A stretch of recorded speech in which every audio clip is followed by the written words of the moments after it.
Hello दोस्तों, मैं ज्ञानेंद्र आप सबका स्वागत करता हूं सर्कल मैथ के यूट्यूब चैनल पर।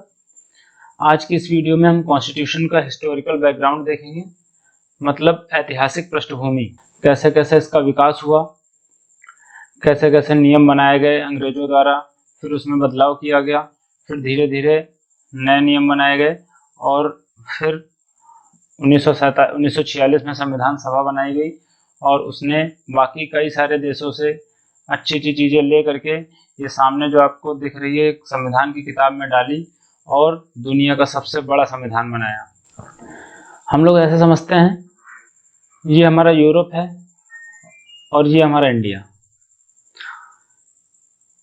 यहाँ पर एक देश है इंग्लैंड, वहाँ से लोग आते हैं, यहाँ पर एक कंपनी आती है और यहाँ पर आ करके यहाँ के प्रशासन में भाग लेने लगती है। जैसे बंगाल वाला हिस्सा जो था वो अपने कब्जे में कर लेती है आकर के, बंगाल का, और इधर मैसूर का, धीरे धीरे मराठा का भी कुछ क्षेत्र, और ये तुम्हारा निजाम, ये सब धीरे धीरे पूरे भारत पे अपना कब्जा करने लगती है। 1772 तक आते आते द्वैत शासन 1765 से लेकर के 1772 तक चला। उसके बाद में यहाँ की सरकार देखती है कि इनको कुछ रेगुलेट करने की ज़रूरत है, इनमें कुछ रूल्स रेगुलेशंस बनाने की ज़रूरत है, कुछ नियम कानून बनाने की ज़रूरत है। इसलिए रेगुलेशन एक्ट 1773 लाया गया। मतलब समझ में आया, यहाँ जो कंपनी जो काम कर रही थी उसको रेगुलेट करने के लिए कुछ रूल्स बनाए गए। ये रूल्स जो है 2 चरण में बनाए गए। पहला, एक तो 1773 से हम 1853 तक पढ़ेंगे और फिर 1858 से 1947 तक पढ़ेंगे। यहाँ क्या होता है, यहाँ तक कंपनी का रूल चलता है। इंडिया पे किसका रूल चलता है? कंपनी का। और फिर यहाँ से क्राउन रूल आ जाता है, यानी कि ब्रिटिश सरकार भारत को डायरेक्ट अपने हाथों में ले लेती है। सबसे पहला एक्ट लाया गया रेगुलेटिंग एक्ट 1773। इसमें क्या हुआ, हमारा ये भारत है, यहाँ पर 3 प्रेसिडेंसी थी ब्रिटिश की, एक बंगाल, एक मुंबई और एक मद्रास। जो बंगाल की प्रेसिडेंसी थी वो बहुत महत्वपूर्ण थी, व्यापार के दृष्टिकोण से भी और यहाँ पर पैसे के दृष्टिकोण से। तो ये मुंबई की प्रेसिडेंसी और मद्रास की प्रेसिडेंसी को इनके अंडर में कर दिया 1773 के एक्ट के द्वारा, और यहाँ इसको ज़्यादा पावर दे दी यहाँ के गवर्नर को। इन प्रेसिडेंसीज में जो गवर्नर होते थे उनमें से बंगाल के गवर्नर को गवर्नर जनरल बना दिया। बंगाल के गवर्नर को गवर्नर जनरल बना दिया गया और पहला गवर्नर जनरल कौन बना? Warren Hastings. 1773 के एक्ट से ये पूछा जाता है, क्वेश्चन आपके पेपर में पिछली बार आया भी था पीईटी 2021 में, कि बंगाल का पहला गवर्नर जनरल कौन था? वॉरेन हेस्टिंग्स था। ये किस एक्ट के तहत बनाया गया? 1773 के एक्ट के तहत। इसी एक्ट के तहत सर्वोच्च न्यायालय की स्थापना की गई कलकत्ता में 1774 में। एक्ट में बात की गई थी और बना कब? 1774 में। इसके प्रथम मुख्य न्यायाधीश कौन बने? Sir Elijah Impey. फिर 1781 में एक एक्ट आया, इसको संशोधित अधिनियम कहा जाता है। मतलब ये जो गवर्नर जनरल की पावर और सर्वोच्च न्यायालय की पावर, इसको भी पावर दे दी गई, इसको भी पावर दे दी गई, तो पावर का क्लैश होने लगा। मतलब इधर गवर्नर जनरल है और इधर है कौन? Supreme court. तो इनकी पावर में क्लैश ना हो, मतलब ये आपस में लड़ाई झगड़ा ना करें कि नहीं ये हमारा अधिकार है, ये हमारा अधिकार, तो अधिकार बांटने के लिए ये एक्ट आया। फिर पिट्स इंडिया एक्ट आया 1784। इसमें बस 2 चीजें बनाई गई थी, एक बोर्ड ऑफ कंट्रोल और दूसरा court of directors. Board of control और कोर्ट ऑफ डायरेक्टर्स। इसको अगर कहें, कोर्ट ऑफ डायरेक्टर को क्या कहेंगे? निदेशक मंडल, और इसको कहेंगे नियंत्रण बोर्ड। ठीक, 2 चीजें हैं, कुछ खास नहीं है। अब आगे बढ़ते हैं। चार्टर एक्ट 1813 में। चार्टर एक्ट 1813 में भी क्या किया गया कि कंपनी के भारतीय प्रदेशों और राजस्व पर 20 वर्षों तक नियंत्रण स्वीकार किया गया, कि अगले 20 साल तक क्या होगा? कंपनी का नियंत्रण बना रहेगा। 20 साल के लिए इसको नियंत्रण को बढ़ा दिया गया। 1813 के एक्ट में। 1833 के एक्ट में ये जो गवर्नर जनरल ऑफ बंगाल था, 1833 आते आते पूरे भारत पे इनका कब्जा हो जाता है लगभग, और इस गवर्नर, बंगाल के गवर्नर से इनका काम चलने वाला नहीं था, इसलिए इसी गवर्नर को क्या कर दिया गया, पूरे इंडिया का गवर्नर बना दिया गया। मतलब गवर्नर जनरल ऑफ बंगाल क्या बन गया, गवर्नर जनरल ऑफ इंडिया। ठीक है, और पहला गवर्नर जनरल ऑफ इंडिया कौन बना, विलियम बेंटिक। 1833 के एक्ट से गवर्नर जनरल ऑफ बंगाल को गवर्नर जनरल ऑफ इंडिया बना दिया गया, पहला गवर्नर जनरल विलियम बेंटिक। फिर 53 का चार्टर एक्ट आता है 1853 में। इसमें क्या किया गया, जो शासकीय सेवाएं थी उसमें प्रतियोगी परीक्षाएं, जो आईएएस की परीक्षा होती थी, उसकी शुरुआत की गई। ये तो था 1773 से 1853 तक के बीच का सफर। 1857 की क्रांति के तुरंत बाद भारत सरकार अधिनियम बनाया गया 1858 में ही। इसी को act of better government in India, good governance कहा गया। कहा कि अब हम भलाई का काम करेंगे, अंग्रेज लोग कहने लगे अब हम भलाई का काम करेंगे। फिर जो गवर्नर जनरल ऑफ इंडिया जो 1833 में बनाया गया था, उसको क्या बना दिया गया, वायसरॉय का नाम दे दिया गया। उसी गवर्नर जनरल ऑफ इंडिया को वायसरॉय का नाम दे दिया। और यहाँ का सब कंट्रोल करने के लिए, यहाँ ब्रिटिश ने सरकार ने अब सब कुछ अपने कंट्रोल में कर लिया इंडिया का, और उसको कंट्रोल करने के लिए लंदन में एक पोस्ट बनाई गई, सेक्रेटरी की पोस्ट, सचिव का पद बनाया गया, जो इसको कंट्रोल करेगा, इसकी देखरेख करेगा। 61 में भी कुछ खास नहीं है। 61 में बस आप ये समझ लो कि पुलिस प्रशासन बनाया गया, पुलिस की भर्ती की गई, और जो पीनल कोड है, पीनल कोड मतलब जो दंड संहिता है, कैसे कितने अपराध पे क्या क्या दंड मिलता है, वो है। 1909 का देखते हैं, जिसको मिंटो मॉर्ले रिफॉर्म भी कहते हैं। मिंटो मॉर्ले रिफॉर्म,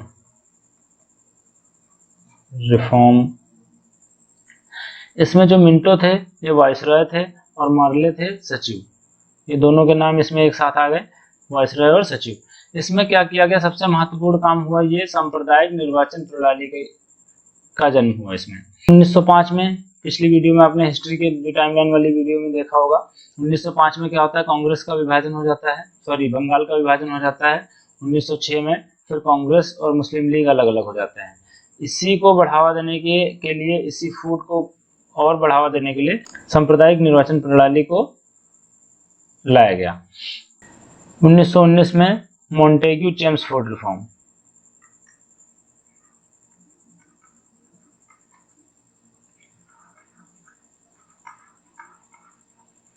सबसे मेन चीज है कि इसमें द्वैत शासन शुरुआत कर दी गई। द्वैत शासन मतलब अब जैसे ये एक अपना भारत है, इसमें सेंटर पे जो होगा वो तो पूरे भारत में कंट्रोल करेगा ही, साथ में जो प्रोविंसेस हैं, छोटे छोटे राज्य हैं, प्रांत हैं, वो भी अपना शासन चलाएंगे, ये द्वैत शासन। और केंद्र में द्विसदनात्मक व्यवस्था भी ला दी गई, मतलब जैसे लोकसभा और Rajya Sabha upper house lower house है, वैसे ही केंद्र में उस टाइम पे शुरुआत कर दी गई। सबसे मेन चीज है 1773 में क्या हुआ, वॉरेन हेस्टिंग्स को गवर्नर जनरल बना दिया गया। 1774 में क्या, 1774 में क्या हुआ, सर्वोच्च न्यायालय की स्थापना हुई, कहाँ, कलकत्ता में। पहला मुख्य न्यायाधीश कौन थे, एलिजाबेथ। 81 क्या था, संशोधन अधिनियम था, इसमें गवर्नर जनरल और सर्वोच्च न्यायालय की पावर्स का डिवीजन के लिए। फिर पिट्स इंडिया एक्ट आया, इसमें कोर्ट ऑफ डायरेक्टर और बोर्ड ऑफ कंट्रोल की बात की गई। फिर उसके बाद में 1813 का जो चार्टर एक्ट है, इसमें 20 वर्षों तक कंपनी का जो अधिकार था वो बढ़ा दिया गया। फिर चार्टर एक्ट 1833 आया, इसमें क्या किया गया, जो गवर्नर जनरल ऑफ बंगाल था उसको गवर्नर जनरल ऑफ इंडिया बना दिया गया। कौन बना, विलियम बेंटिक। फिर 53 में क्या हुआ, पैसेंजर ट्रेन चली थी मुंबई से थाने तक, वो किसने चलवाई थी, डलहौजी ने। इस टाइम क्या हुआ, शासकीय सेवाओं में प्रतियोगी परीक्षाओं का प्रावधान किया गया, मतलब जो आईएएस का एग्जाम था वो कंडक्ट करवाया गया। 58 में क्या हुआ, 57 में क्रांति होने के बाद में 58 में भारत क्राउन के अंडर में चला गया, डायरेक्ट सरकार ने अपने हाथ में ले लिया सब कुछ, और वाइसराय का पद बना दिया गवर्नर जनरल ऑफ इंडिया की जगह पे। एक सचिव का भी पद बनाया इंग्लैंड में। 1861 का अधिनियम आया, इसमें पुलिस प्रशासन बनाया गया, पुलिस का निर्माण हुआ, और इसके साथ में पीनल कोड की स्थापना की, दंड संहिता। 1909 में क्या, मॉर्लेट-मिंटो रिफॉर्म, सांप्रदायिक निर्वाचन प्रणाली। 1919 मॉन्टेग्यू चेम्सफोर्ड रिफॉर्म, इसमें डायर की द्वैध शासन की बात की गई, और केंद्र में द्विसदनात्मक व्यवस्था की गई, लोकसभा राज्यसभा। हम लोगों ने देखा कुछ चीजें इंपॉर्टेंट है इसमें, आपको याद रखना है। 1773 से चीजें शुरुआत हुई। यहाँ कौन बना, गवर्नर को गवर्नर जनरल ऑफ बंगाल बना दिया गया। फिर 1833 में गवर्नर जनरल ऑफ इंडिया बना दिया गया इसी को। फिर 1858 में वाइसराय बना दिया गया, और 1947 में इस वाइसराय पद को खत्म करके फिर से गवर्नर जनरल ऑफ इंडिया बनाया गया। कि हम ये वाइसराय जो पद था ये किसके द्वारा बनाया गया था, क्राउन के द्वारा, ब्रिटिश का जो सरकार है वहाँ की संसद है उसके द्वारा बनाया गया था। तो उसका प्रभुत्व उसका खत्म करने के लिए, उसकी जो पावर है उसको खत्म करने के लिए यहाँ वाइसराय का पद खत्म कर दिया गया और गवर्नर जनरल ऑफ इंडिया का पद बना दिया गया, जो कि कब तक चला, 1950 तक चला, और 1950 में यह पद भी खत्म कर दिया गया। फिर आ गया उसी के इक्विवेलेंट प्रेसिडेंट। तो अगर हम ये देखें यहाँ पर, first governor general of Bengal कौन बने, वॉरेन हेस्टिंग्स। और first governor general of India कौन बना, विलियम बेंटिक। वाइसरॉय पहले कैनिंग, और 1947 में गवर्नर जनरल ऑफ इंडिया किसको बनाया गया, माउंटबेटन। लास्ट, अगर हम कहें लास्ट में यहां पर गवर्नर जनरल कौन था, सी राजगोपालाचारी।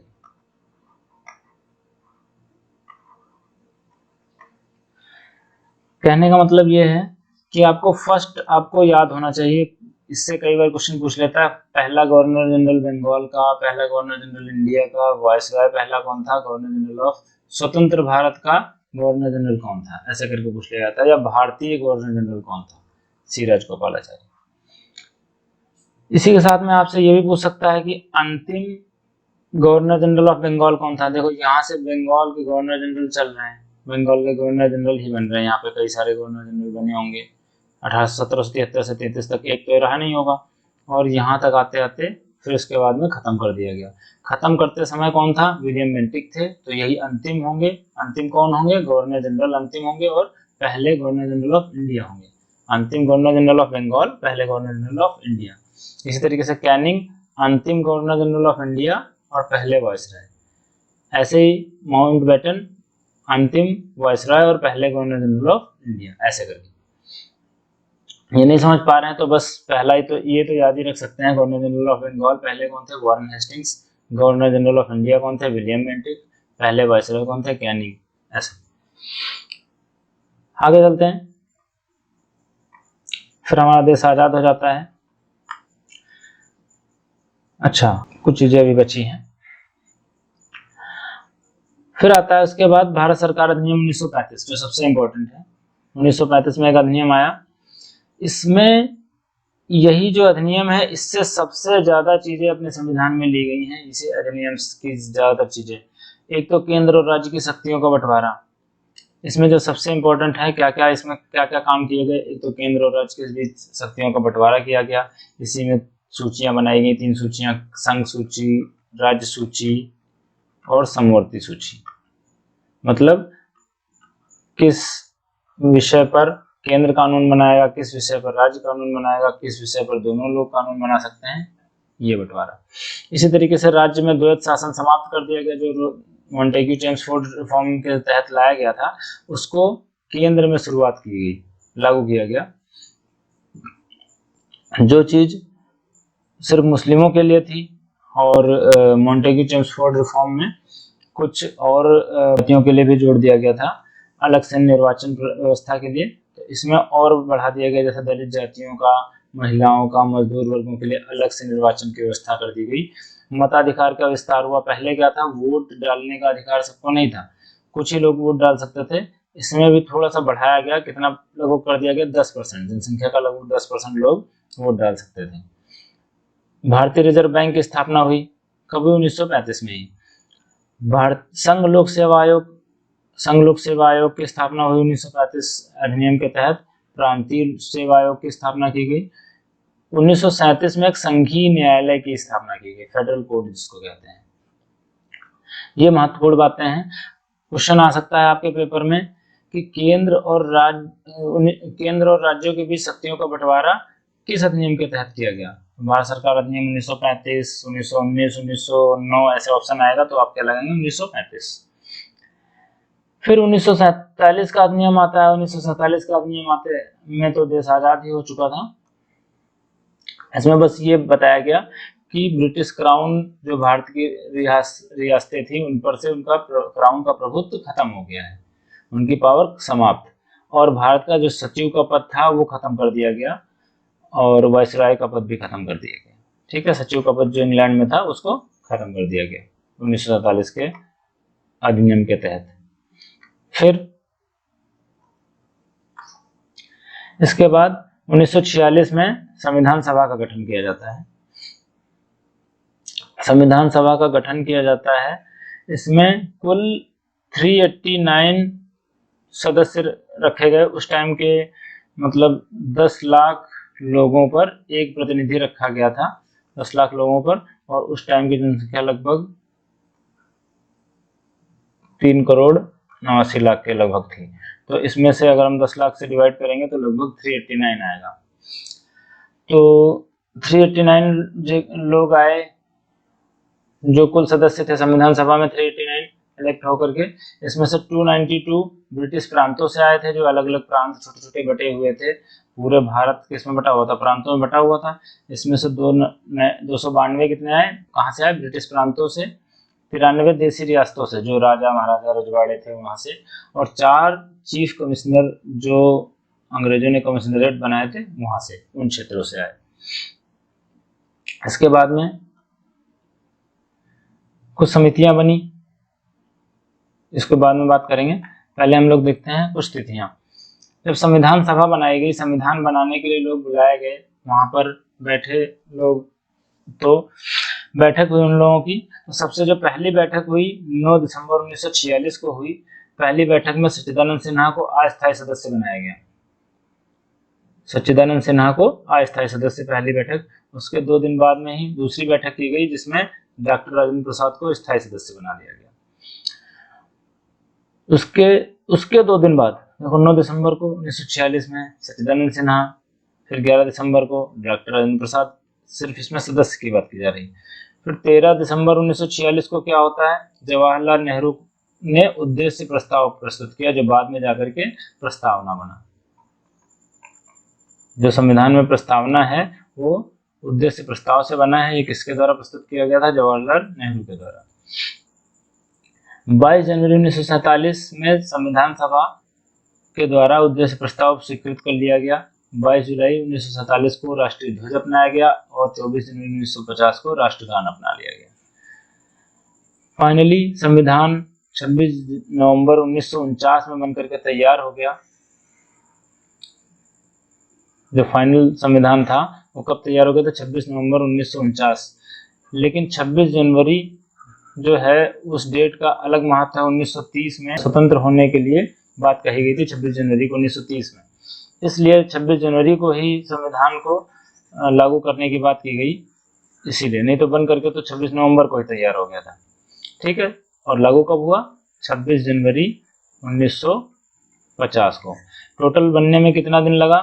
2 वर्ष 11 महीने और 18 दिन। अब हम लोग समितियां देख लेते हैं। इससे कई बार क्वेश्चन पूछ लिया जाता है। सारी समितियां इंपॉर्टेंट नहीं है, कुछ समितियां जैसे आपका प्रारूप समिति से क्वेश्चन आता है कि प्रारूप समिति के अध्यक्ष कौन थे, डॉक्टर भीमराव अम्बेडकर थे।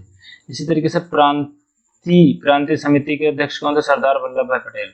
प्रांतों को मिलाने में, जो प्रांतों का एकीकरण करने में सरदार वल्लभ भाई पटेल ने महत्वपूर्ण भूमिका निभाई थी। तो ऐसे याद रख सकते हैं कि प्रांतीय संविधान की समिति के जो अध्यक्ष थे वो कौन थे, सरदार वल्लभ भाई पटेल थे। इसी तरीके से संघ वाली जहां बात आएगी, संघ संविधान समिति, संघ शक्ति समिति, इसमें कौन आएगा, पंडित जवाहरलाल नेहरू आ जाएंगे। ठीक है। इसी तरीके से राज्य समिति, संघ और राज्य की बात आएगी तो कौन आएगा, जवाहरलाल नेहरू आ जाएंगे। ठीक है। और आप इसके साथ में आप ये भी याद कर सकते हैं, मूल अधिकार, जेबी कृपलानी। मूल अधिकार कौन है, कृपलानी। इन्हीं ऐसे ट्रिक से याद कर सकते हो कि जेबी कृपलानी की कृपा से ही हम लोगों को अधिकार प्राप्त हुए हैं। ठीक है। परामर्श कौन देता था, सरदार वल्लभ भाई पटेल परामर्श समिति के थे अध्यक्ष। आगे देखते हैं, स्रोत, कहां से क्या क्या लिया गया है। जो भारतीय संविधान का जो सबसे बड़ा स्रोत है वो 1935 का अधिनियम है। अभी हमने बात की थी 1935 का अधिनियम जो है वो सबसे बड़ा स्रोत है, उसमें से ज्यादातर चीजें ली गई हैं। बाकी अमेरिका की बात करें तो अमेरिका से मौलिक अधिकार अमेरिका से लिया गया है।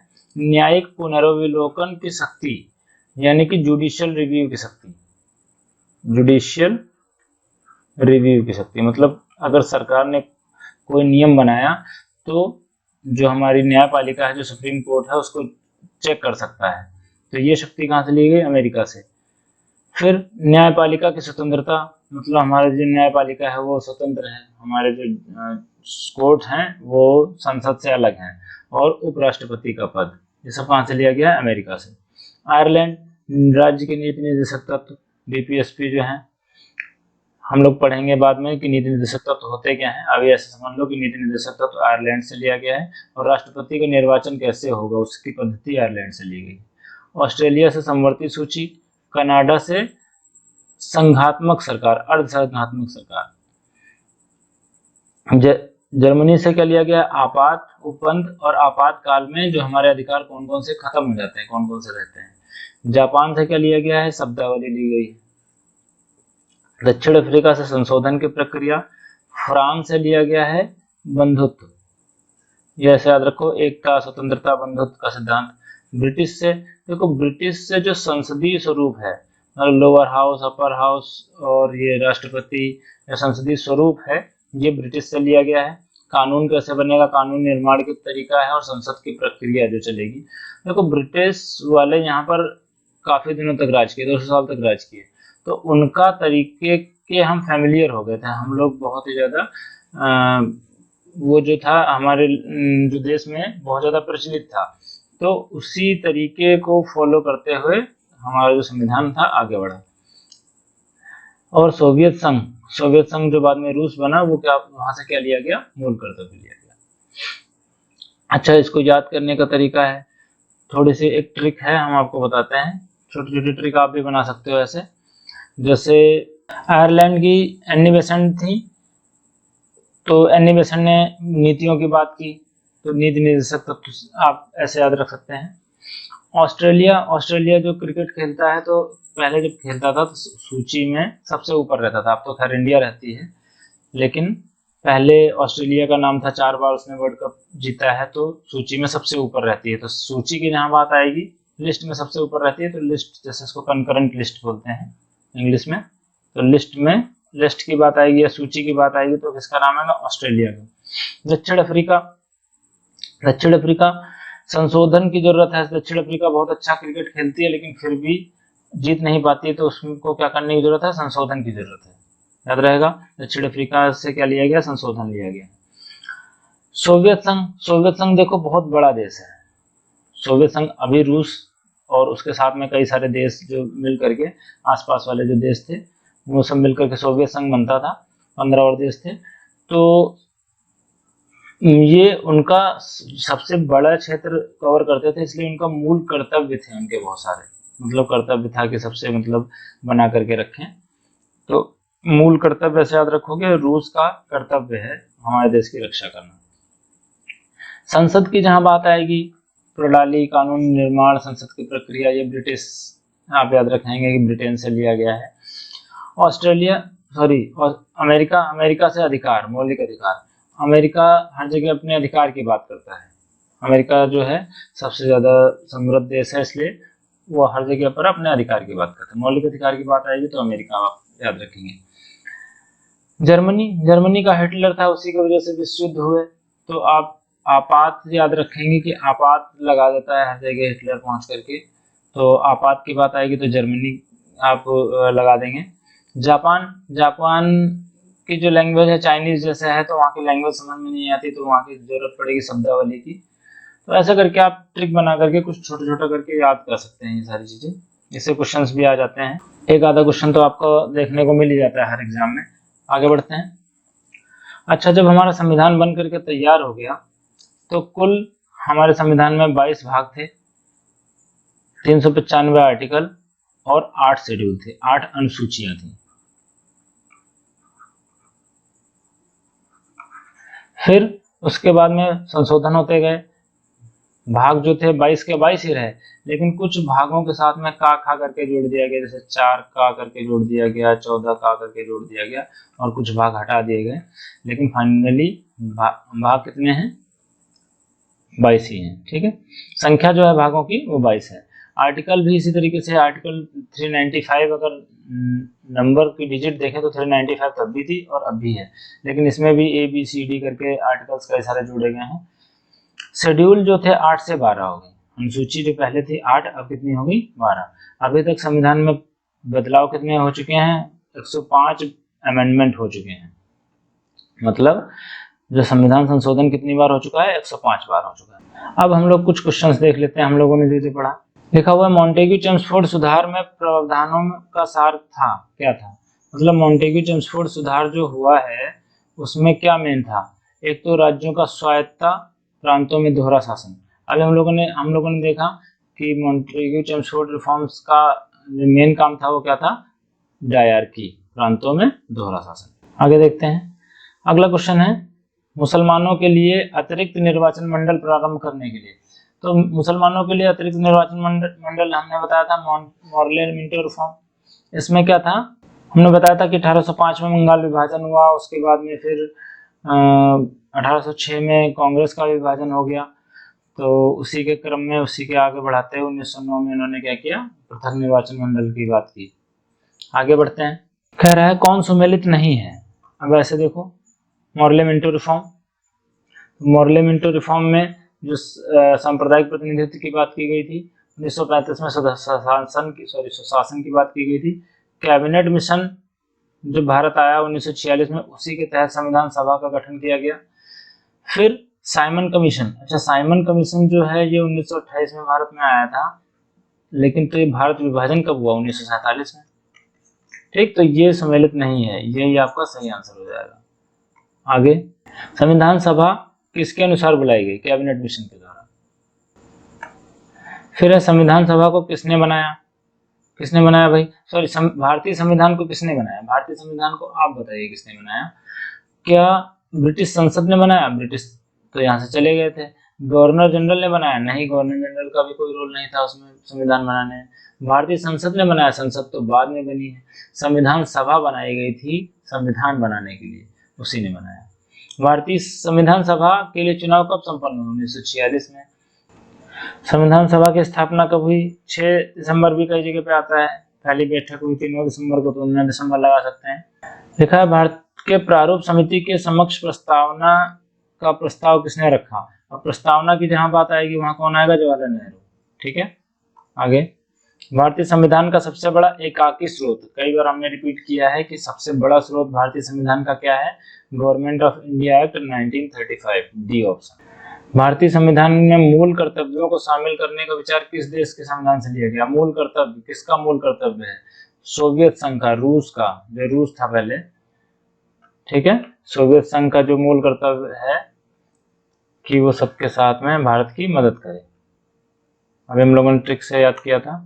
तो आज की इस वीडियो में इतना ही। आपको कमेंट करके जरूर बताना है या आपको वीडियो कैसी लग रही है। आपको कोई दिक्कत है, कोई प्रॉब्लम्स, कोई क्वेश्चंस पूछने हैं तो आप कमेंट करके पूछ सकते हैं। तो अगर वीडियो पसंद आ रही है तो लाइक करें। आपको कोई क्वेश्चंस, कोई क्वेरीज हैं तो आप कमेंट सेक्शन में आप कमेंट कर सकते हैं। अपने दोस्तों को शेयर करें और चैनल को सब्सक्राइब कर लें ताकि आपको अगले वीडियोस का भी नोटिफिकेशन मिलता रहे, और बगल में जो बेल आइकन है उसको दबा दें। तो मिलते हैं नेक्स्ट वीडियो में, तब तक के लिए गुड बाय।